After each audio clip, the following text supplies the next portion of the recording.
Olha, toda família tem suas complicações, né? Mas tem algumas histórias que vão muito além disso. Elas chegam a definir o destino de nações inteiras. E hoje a gente vai mergulhar em uma das mais dramáticas e mais impactantes de todas. É uma história sobre engano, sobre favoritismo e sobre consequências, nossa, consequências que ecoam até hoje.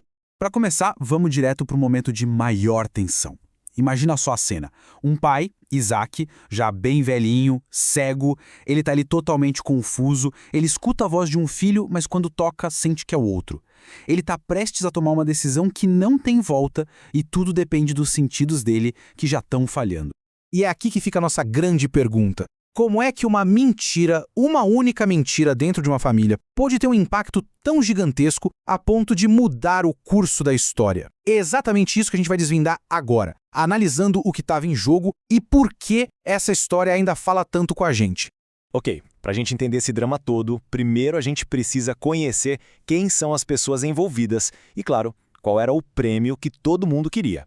Porque, olha, não era uma briguinha de irmãos qualquer, era uma verdadeira batalha pelo futuro, pela herança e pelo destino de um povo. E aqui está o prêmio. Naquela época, a bênção de um patriarca não era só um boa sorte, meu filho. Não, não. Era um decreto, sabe? De um peso jurídico e espiritual imenso. Uma vez que a bênção era dada, já era. Não tinha como voltar atrás. Era esse ato que definia quem ia ser o líder da família e quem ia herdar as promessas divinas. Era o prêmio máximo. E a figura central dessa cena é o Isaac. A cegueira dele não era só nos olhos. A fonte que a gente analisou sugere que a visão espiritual dele também estava meio embaçada, sabe? Ele não conseguia enxergar direito os planos de Deus, e isso fez dele o alvo perfeito para ser enganado. E a família? Completamente dividida. O Isaac tinha o seu preferido, o Esaú, o cara do campo, o caçador. Já a Rebeca, a mãe, preferiu Jacó, até porque uma profecia dizia que ele que deveria liderar. Esse favoritismo dos pais acabou criando um clima de rivalidade, de segredos, o cenário perfeito para o desastre que estava por vir. E com tudo isso armado, a história começa a andar.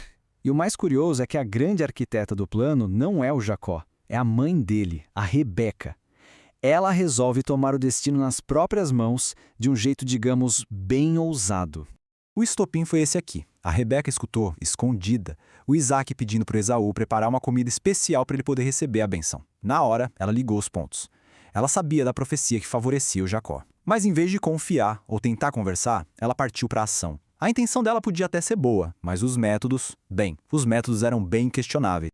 O plano foi super metódico, cada detalhe pensado para enganar os sentidos do Isaac. Primeiro, o gosto da comida. Depois, o cheiro. Pegaram as roupas do Esaú. E o mais genial, ou terrível, foi o toque. Cobriram os braços lisos do Jacó com pele de cabrito para parecerem os braços peludos do irmão.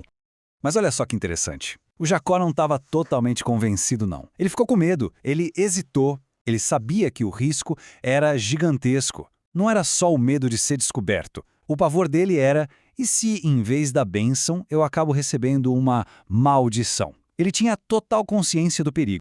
A resposta da Rebeca é de cair o queixo. Ela dobra a aposta. Ela está tão decidida que diz que assume a culpa, que a maldição pode cair sobre ela. Essa frase mostra o quão determinada ela estava e o preço que estava disposta a pagar. E foi um preço alto, viu? Depois que o Jacó fugiu, ela nunca mais viu o filho. E agora, vamos pro clímax. A cena do encontro entre pai e filho. A tensão é quase palpável. Cada palavra, cada toque, tudo carregado de mentira e de suspeita. Pá, direto e reto. A primeira barreira é quebrada com uma mentira descarada. Jacó se apresenta como o irmão e dá início a uma sequência de enganos. Só que o Isaac não era bobo. Ele não foi enganado assim tão fácil. A mente dele estava afiada, mesmo com os olhos ruins. E ele questiona: como é que você conseguiu caçar tão rápido, meu filho? Essa pergunta mostra que a voz que ele estava ouvindo não batia com o que ele esperava. A dúvida se instalou. E é aqui que a mentira fica ainda mais grave. Para se justificar, o Jacó usa o nome de Deus na história. Ele não só mente para o pai, mas usa a fé do próprio pai para fazer a mentira parecer verdade. É uma manipulação espiritual muito perigosa. No fim das contas, os outros sentidos do Isaac acabaram traindo ele. O toque das peles nos braços e o cheiro das roupas foram mais fortes que a dúvida que a voz causou. O plano funcionou. Isaac dá a tão desejada bênção de riqueza, poder e proteção divina.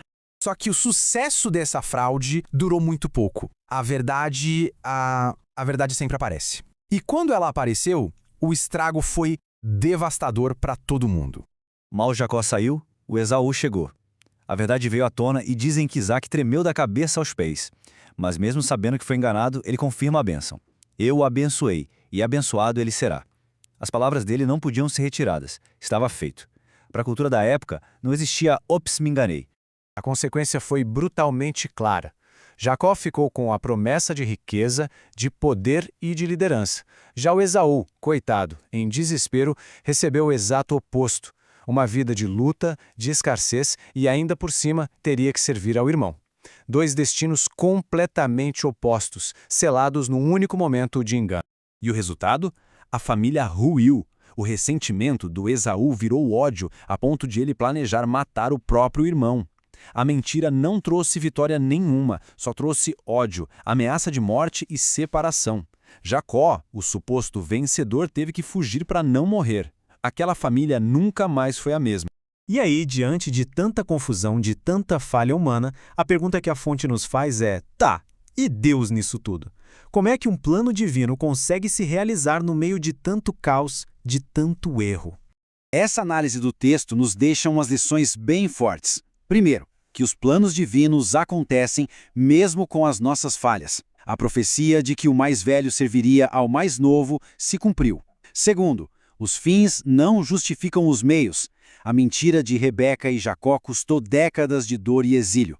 Terceiro, o favoritismo é um veneno que pode destruir uma família. E por último, a história de Esaú é um grande alerta sobre o perigo de trocar algo de valor eterno por um prazer de momento. E a gente termina com essa reflexão. A história do Jacó, que começou com um erro terrível, continua, e Deus vai trabalhando para transformar ele ao longo do caminho. E isso nos leva a pensar: será que mesmo nas nossas piores falhas, no meio do caos que a gente mesmo cria, ainda existe espaço para um propósito maior se revelar? É uma pergunta que essa história milenar deixa para a gente.